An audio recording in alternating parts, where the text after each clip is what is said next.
An introduction of me. That's kind of interesting. I say I've built a career, an entire career, just by saying, yeah, I could probably do that. So I'm a writer at Hackaday, and I've got a weekly security column there. It goes live every Friday. You should check it out.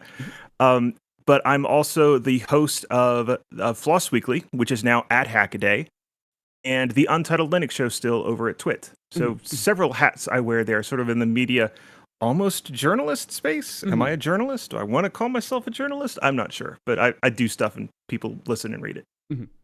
Yeah, I feel the same way about the term journalist. Like, people will apply it to me, and I'm just like, I don't know. Like, I get that when people ask me what I do, and I don't want to explain it to them, I usually just say journalist because it's easier than you're like, okay, I make videos on YouTube, because then the next question is, oh, how do you get paid from that? I'm like, oh, okay. I'll just say I'm a journalist. It's a generational thing, right? Yeah. So like our parents' generation and older, you're a journalist. But like our age and younger, I'm a YouTuber. Oh, cool. Right? People get it. It's a totally different world. I still get questions like, how do you make money off of that? There's still a lot of people that don't understand like the ad model. But even so, like, usually when I say like I'm a tech journalist, they're like, oh yeah, I get it. Like they might ask questions like, what do you like? Where do you write for? Or like, do like whatever. Then once that question happens, then I'm like, okay, now I actually have to explain stuff. I usually try to be like, I'm an independent journalist from there, and usually that's enough to get them to like stop asking questions.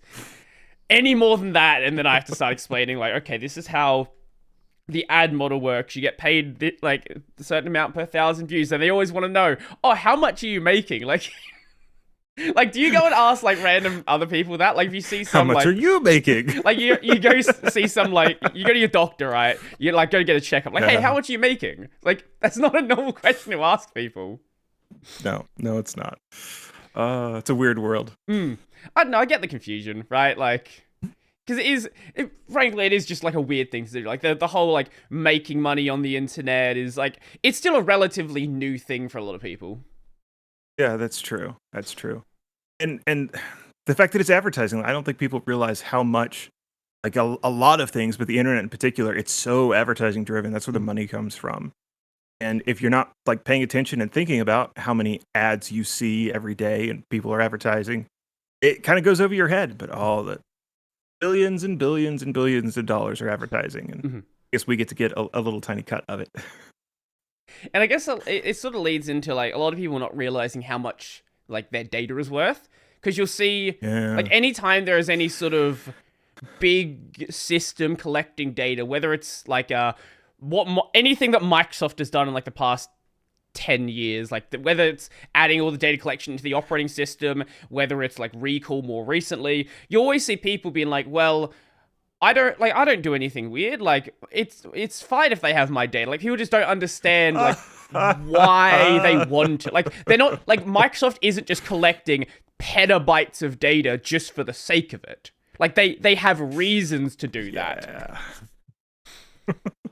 I don't know. So like I do wish people thought more about like how they interact with computers.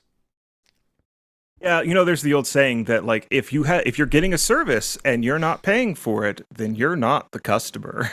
And that is true.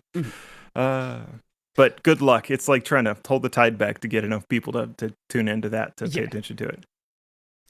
Yeah, well, that's certainly true, but then some people try to apply that into the FOSS world as well, and in this world, like, legitimately, it's something, it can actually be free. A lot of people are just doing things.